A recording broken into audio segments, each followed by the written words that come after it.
So sorry for the 3 weeks of nothing, but I was in Hawaii. But you don't care about that, you care about my thoughts on Ant-Man and the Wasp. So is it good, is it bad? Wow! This is a very lightweight, put it on for your kids, Percy Jackson Sea of Monsters kind of movie. It's that kind of superhero movie that you watch on Netflix for the first time a year after it comes out and think to yourself, people saw this in theaters? And I had some fun with it, I guess. I mean, don't get me wrong, this is a bad movie, but if I told you I wasn't consistently entertained while watching it, I would be lying. That said, let's talk about the bad stuff, because that's way more entertaining than being positive. Ha! Fuck positivity!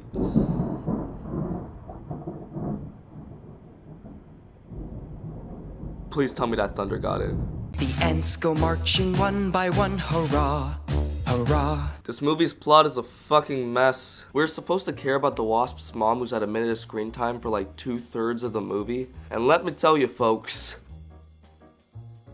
you don't. And that might be one of the biggest criticisms one could level against this film, which is there are no feelings of stakes or consequence throughout the entire runtime. Like, even when the movie tries to be serious, it's ruined by constant jokes that totally undermine the point of the scenes. And if this movie was going for flat-out comedy, I wouldn't care, but it's going for action, adventure, sci-fi. Like, no! The ants go marching 2 by 2, hurrah, hurrah. All the characters in this movie are flat and bad. Scott Lang, who was a technical genius in the first film, has now been retconned as the bumbling doofus with a heart of gold. Hank Pym, who in the first film was an interesting character, is now grumpy old man. Then we have the villains, who are even worse than the heroes, somehow. Which is so disappointing because I thought Marvel was finally starting to turn a new leaf in the villain department. But now we have Ghost, who has about as much development as a 1-episode villain in Arrow. She is so underwritten and flat and bad. And then we have Walton Goggins' character, who, as much as I love Walton Goggins, like, he was so obviously out of place in this movie. Like, if you took him out of this movie, literally nothing would change. Which is odd, because since this movie went the silly comedic route, I'd have much preferred Walton Goggins and the FBI to be the main antagonist, and Ghost to just be saved for Ant-Man 3 or some shit. Oh well.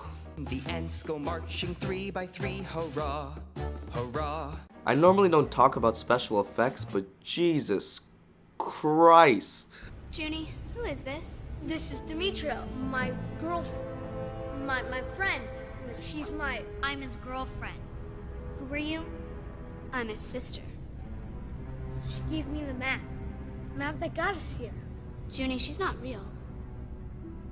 What are you talking about? I've been helping Junie win the game.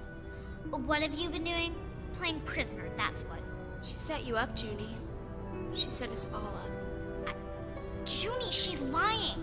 She's been the Toymaker's prisoner. She could be brainwashed for all we know. Do you want to win this game or not?